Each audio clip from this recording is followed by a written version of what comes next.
Welcome, everyone, to Family Talk. It's a ministry of the James Dobson Family Institute, supported by listeners just like you.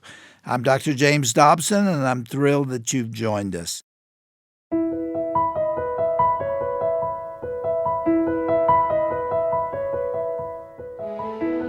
Welcome to Family Talk. I'm Roger Marsh. As you know, Israel was first attacked by Hamas back on October 7, 2023. The events that occurred that day were horrific, and since then, the fighting has continued, and Israel is still without peace. Recently, there was another major attack on Israel that began on April 13th and ended the following morning. Hundreds of missiles and drones were fired at Israel, and fortunately, most of them were intercepted, resulting in only minor damage. Here at the Dr. James Dobson Family Institute, we've been bringing you updates on these attacks in Israel, featuring Gary Bauer, our Senior Vice President of Public Policy here at the JDFI, and also Michele Bachmann, a frequent contributor to the Family Talk program. Let's join Gary and Michele right now as they explain what is happening in Israel and what we might expect in the near future.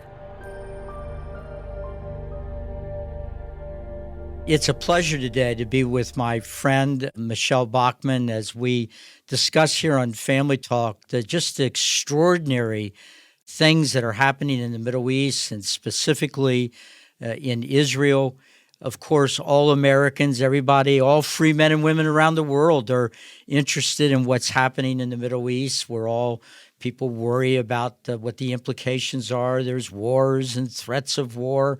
But it's particularly of importance to Christians because the Holy Land, Israel, that is where Christ's ministry was. And we all believe that the Bible says important things about the modern nation of Israel. Many of us believe that in God's plan for mankind, there will be tremendous, astonishing events happening in Israel that all fits into God's plan.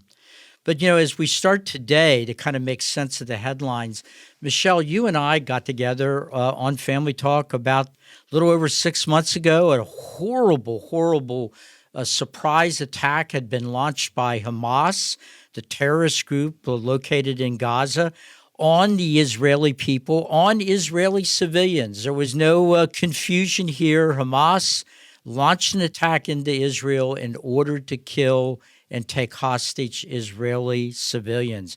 Here we are 6 months later. Some of those civilians are still being held. Some of them are Americans. And Michele, you and I talked at the time about this extraordinary thing that happened in the wake of that attack, which was this explosion of anti-Semitism in Europe and in the United States on American university campuses. And so we've had a long 6 months that began with the Biden administration supporting Israel, but then over the last 6 months, the administration seemed to be moving more and more to being critical of Israel. And then earlier this month, just a week or so ago, there was yet another attack. This one, in some ways, Michele, even worse, because this was launched from the soil of Iran on the Israeli nation. That's an act of war. Iran fired 300 projectiles, 170 drones, which I believe makes the attack the largest attack of drones ever in history. But in addition to that, 120 ballistic missiles and 30 cruise missiles.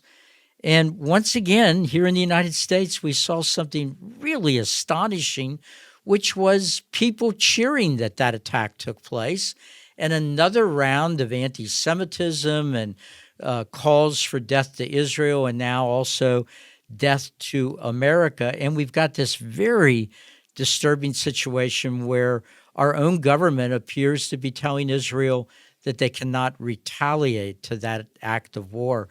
But what I'd like to do, Michele, is start out with, where were you when you heard about this, and what was your first reaction to news that Iran, the government of Iran, had launched an act of war directly on the people of Israel?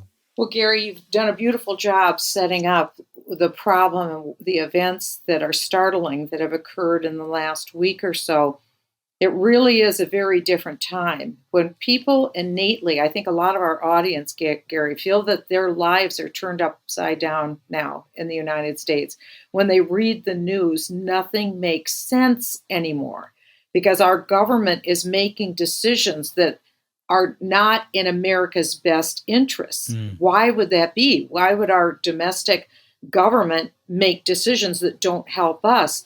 But what is very foreign to all of us, especially those of us who believe the Bible, who call ourselves Christians, we understand what the Bible says. The Bible is very clear in the book of Genesis. Those who bless Israel are blessed individually and as nations. And those who curse Israel are cursed both individually and as nations. And historically, the United States has been overall a nation that has blessed Israel. As a matter of fact, I think Israel would say that we are their closest ally. But what we've seen coming out of the Biden administration that you have alluded to, and not only just President Biden, but also Vice President Harris, Secretary of State Blinken, the leading Democrat in the U.S. Senate, Chuck Schumer, other Democrats in the Senate, including Senator Warren, Senator Coons, many other senators, they all, as if they were reading off the same page of sheet music, decided that Israel's the bad guy. And this is what's bizarre, because as you said, for the last 30 years, President Bill Clinton had brought parties together and created what was called the Oslo Accord. It was meant to bring peace in the Middle East. But instead of the Arab Palestinians making peace, they have been on an ongoing effort firing rockets into Israel, stabbing innocent Jews, and shooting guns and killing innocent Israelis. This has been going on over 30 years until, like you said, 6 months ago on October 7th, the unthinkable happened, and it was genocide, where literally in a day, in hours, 1,200 innocent Jews were killed, 240 innocent Jews were captured and taken as hostages into Gaza, and the world turned upside down. And ever since that happened, weirdly, the United States government has taken the side, it seems, of the perpetrators, the attackers, the Hamas terrorists, and instead, the United States government continues to say to Israel, slow down, don't defeat Hamas. You can't win this war against them.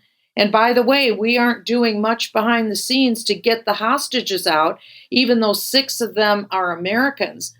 And then the strangest of all, I think, Gary, is that just before the last day of Ramadan, the Islamic 40 days of fasting, just before the end of Ramadan, there was a famous call between Joe Biden and Prime Minister Benjamin Netanyahu. And in that phone call, President Biden essentially read the Riot Act to Prime Minister Netanyahu.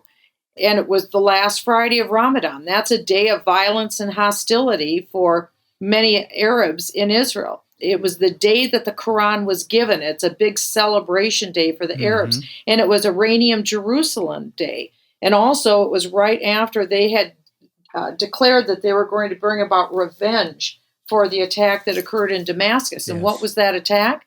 It was an attack against the general who had planned October 7th. So the Israelis didn't attack an embassy or a diplomatic facility. They attacked the headquarters of the terrorists who had killed the 1,200 innocent Jews October 7th and kidnapped the 240. Because, Gary, we're not talking about Hamas, Palestinian Islamic Jihad, Hezbollah in Lebanon or in Syria, the terrorist entities that live there. What we're talking about is Iran. Yes. Because Iran is the grand master that is organizing all of these attacks. And why is it? It's because Iran has a very decided outcome that they envision. And Gary, they envision the death of every Jew and the destruction of the Israeli state. Now, we think that is bizarre. We think that's crazy because it is lunacy. But Iran is playing a very long game here. And they believe that they'll succeed. And why shouldn't they? Because the United States now appears that they have gone on to Team Iran.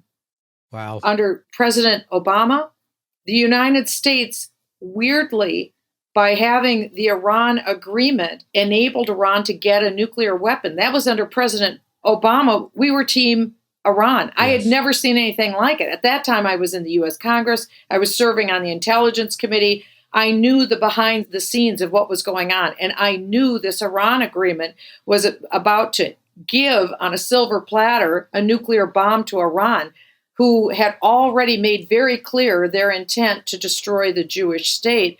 Then we had Donald Trump, who was a very different character. He had fully embraced Team Israel. So we went from Team Iran to Team Israel. And now under Joe Biden, tragically, we're on Team Iran again. And we've seen that proven since October 6th, when the United States has said don't to Israel, not to Iran. It's to Israel that the Biden administration has turned against. Yeah, Michele, the point you're making is so important. I'm sure the same thing happens to you. I run into a lot of Americans and they see that are so concerned about all the headlines around the world, whether it's Ukraine or Taiwan or, incidents happening, the Chinese balloon flying over the United States. And there's a lot of fear that we're going to back our way into, an unthinkable third world war. And so when people see the headlines coming out of the Middle East, they get really nervous. But what history teaches us is if you want to avoid war, you have to be strong and you have to be resolute and you have to stand up to tyrants. Unfortunately, we have an administration right now that thinks you can sweet talk a country like Iran, or it's just one big misunderstanding. And one of the things that President Biden did when he took office was immediately start easing the sanctions, the economic sanctions on Iran. As a result, they've gotten access to billions of additional dollars that they didn't have in the years leading up to this administration. But as you so accurately pointed out, our government is spending more time lecturing the government of Israel, telling Israel what they can and can't do. You mentioned that phone call where Joe Biden, he actually joked about it. He said, I'm going to have a come to Jesus meeting with Prime Minister Netanyahu, which was really a sort of insensitive thing to say. But I know you know this. When that phone call took place, it was people in the Biden administration that leaked it out to the public. They wanted people to know that they were telling Israel to back off and not respond to these threats and dangers that the Israeli people are facing. And leak doesn't mean accidental. No. Leak means the White House, President Biden, knew that the story was going to be made public. They wanted it to be made public because President Biden hasn't been doing so well on the polls. He has people who don't support him, especially people who support the terrorists. There's we see these demonstrations every day in the streets of people who are supporting murdering, raping, torturing terrorists, taking the side of terrorists on college campuses, shutting down highways, causing havoc and mayhem. That's the crowd that President Biden is supporting. And what's bizarre is these people aren't standing up for some downtrodden people. They're standing up for Iran. And the leader of Iran in 2015 wrote a famous book called Palestine. In that book, the leader of Iran said, this is our goal. He's very clear. He's not covering anything up. It's like Hitler wrote the book Mein Kampf. Khomeini wrote Palestine. And in that 416-page book, you might be able to get it on Amazon, he wrote, and I'll quote, if Muslims and Palestinians unite and all fight, the Zionist regime, i.e. Israel, will not be in existence in 25 years. They mean it. And Gary, I know that you're aware of that. In Tehran, Iran, the capital of Tehran, there's something called Palestine Square. There's a clock in that square called the Doomsday Clock. And that clock was erected because they believe that by 2040, they will have achieved their dream of killing every Jew in Israel and of annihilating the Jewish state. Again, lunacy to us, but this is the military outcome and the plan of Iran. They're deadly serious. Prime Minister Netanyahu is also serious. He believes in the sincerity of Iran. Any right-thinking person would believe in the sincerity of the mad Ayatollah that's running Iran. And as a matter of fact, he wrote that America will not launch a war against Iran. Well, just recently, immediately after that launch of an attack against Israel, Joe Biden said to Israel, "We will not help you, Israel." So Israel was attacked 6 months ago with a genocide. And with the capture of 240 hostages, which America hasn't been able to figure out how to help get out. And then now it wasn't 300 rockets that came against Israel. It was 600 rockets that were fired against Israel, all at the same time, within a 2-hour period. It was a miracle that there weren't any people killed in Israel. No Israeli Jews were killed in Israel. Absolute miracle. 300 of those missiles were duds. 300 made their way. But the defensive system miraculously saved Israel. But what is strange is, think about this. Turnabout is fair play. Do unto others as you would have them do unto you.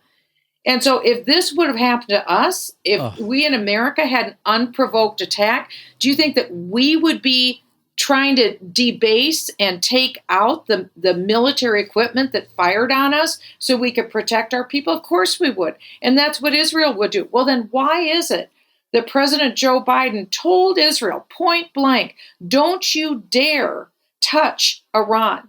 And that's why I say, Gary, when now we have calls of conditioning even weapons and ammunition to Israel, you better do what we say, or we won't give you any bullets. We won't resupply your Iron Dome. That's when the United States president has jumped the shark. And he has gone on to fully, boldly, loudly, unashamedly, without blushing, declaring he is putting the United States on Team Iran. Iran, which has declared openly their goal in all of this terror activity is to kill Jews and annihilate the Jewish state. It's absolutely unthinkable. Look, this is a really bad development for Israel. Historically in the United States, both political parties, broadly speaking, were pro-Israel.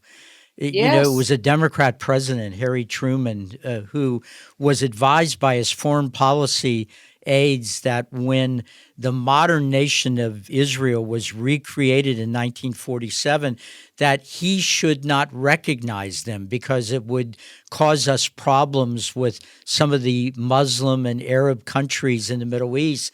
And Harry Truman ignored all that advice that he was getting from the State Department and some of his most trusted advisors, and he made sure the United States was one of the first nations to recognize the modern nation of Israel. And you can just go president after president, and they've all been one way or the other. Sometimes they get a little squirrely. I think it was Jimmy Carter. He got a little confused at one point. He thought that he could work with the Iranians because he wrote in his diary that they were religious people like we were. Well, they're religious people. They're religious, all not right. like we are. Not That's like we right. are. But, when I got the news, and I think I actually heard it from you first, that this attack had been launched from Iran, of course, Yes. it's very upsetting.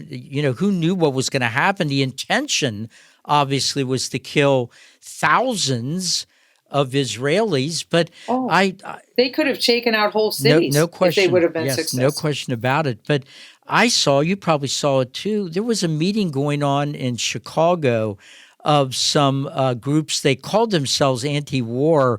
They weren't anti-war. They're anti-Israel. And when it was announced at this meeting in Chicago that these missiles had been launched, the crowd in America broke into applause and started chanting, "Death to Israel, death to America." So we've got not only a political problem with the current president, who seems to be intent on not allowing Israel to defend itself, but we have right here in our country people that not only hate Israel but hate the United States too. You're exactly right, Gary. And the Friday before this happened, there were people in America, in Dearborn, Michigan. There's a video of a fellow who is crying out, death to America, revolution against America. And he was for the Iranian Hamas war, the terror war. So we have that presence here in the United States. So again, why does this matter to all of us? From the perspective of the James Dobson Family Institute, this is a Christian organization that believes the Bible and believes that the Bible is what it says it is, and that God is who he says who he is. And one of the central themes of the Bible is the covenant. And in the covenant, God is redeeming man from our sin and making a pathway for man to come back to God. And so part of that covenant is God created a people through Abraham, Isaac, and Jacob. And then he created a land. It's in Genesis 15:18, the modern state of Israel. Yes. And he said, this people will be united to this specific land forever. This is my covenant. And the purpose of this covenant is to be a blessing on all families on earth. And the way that God is being a blessing through this covenant is that one day God himself would humble himself and come to this earth and die for the sins of all mankind, of anyone that's ever lived on earth. And he did. It's Messiah, Jesus Christ. And so because of that sacrificial gift of God, that is a part of the blessing. And so in Genesis 12:3, I will bless those who bless you, Israel, and I will curse those who curse you, Israel. Iran curses Israel all day long. They're going to be cursed. And the current administration's actions can lead to no other conclusion other than we are now cursing Israel. I've never seen this, Gary. In my life, in the 76-year special relationship that the United States and Israel have enjoyed, I have never seen the United States turn on Israel the way that we have turned on Israel now, telling Israel, you may not defend yourself. You have to lose a war with Iran's proxy, Hamas, and you can't defend yourself against Iran because Iran knows now, after this practice test, what Israel can and can't do. And so Israel just is expected under President Biden to sit there like a sitting duck and wait for the next attack. Well, God will have his way. We know how the Bible ends. We know that God is victorious in all of this. But we also know that Joel chapter 3, verse 2 says that, and this is a future event that will happen, that God will bring every nation to the valley of Jehoshaphat, and he will judge every nation. And there's only one criterion upon which God will judge every nation. It's how each nation has treated Zion, Israel. Yes. And the question will be, did our nation seek to divide the land or scatter the people or disrespect the Jewish way of life? When the United States takes a posture of putting on the jersey of Team Iran and taking off the jersey of Team Israel, we've put ourselves into a compromising position of cursing. And that is not where we want to be. That's why this fall, we're not here to electioneer. I'm not saying that. All I'm saying to our audience is all of us have a choice this fall when we go into the voting booth. And we have a choice about whether we're going to have a president. They will be wearing a Team America jersey, I hope. But I also pray that their foreign policy will be to bless Israel. And I pray that they aren't taking a foreign policy that is about cursing Israel, the way that America's current foreign policy is being played out. Michele, we are bringing up and discussing so many important things. I can't believe how fast the time is going. I really am going to impose on you here. Is there any chance you could stay on so we could do another show for tomorrow? Of course, Gary. Thank you so much. That would be fantastic.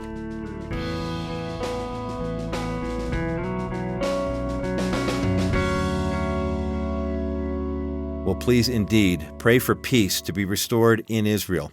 And that was only the first part of the conversation featuring Michele Bachmann and Gary Bauer here on Family Talk.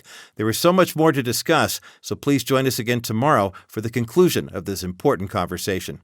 If you would like to share today's broadcast with friends or family, remember you can do so easily using the JDFI app or by visiting drjamesdobson.org/Family Talk.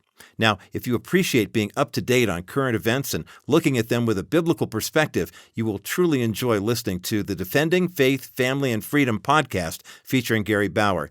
Gary is the Senior Vice President of Public Policy here at the Dr. James Dobson Family Institute. He shares his unique perspective on current public policy issues through the lens of the U.S. Constitution and an unapologetic biblical worldview.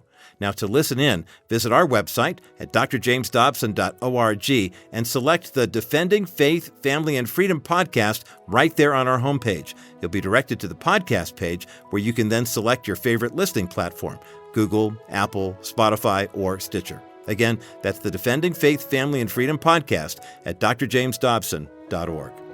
I'm Roger Marsh. Thanks so much for joining us today. May God continue to richly bless you and your family as we come together to pray for peace in Israel.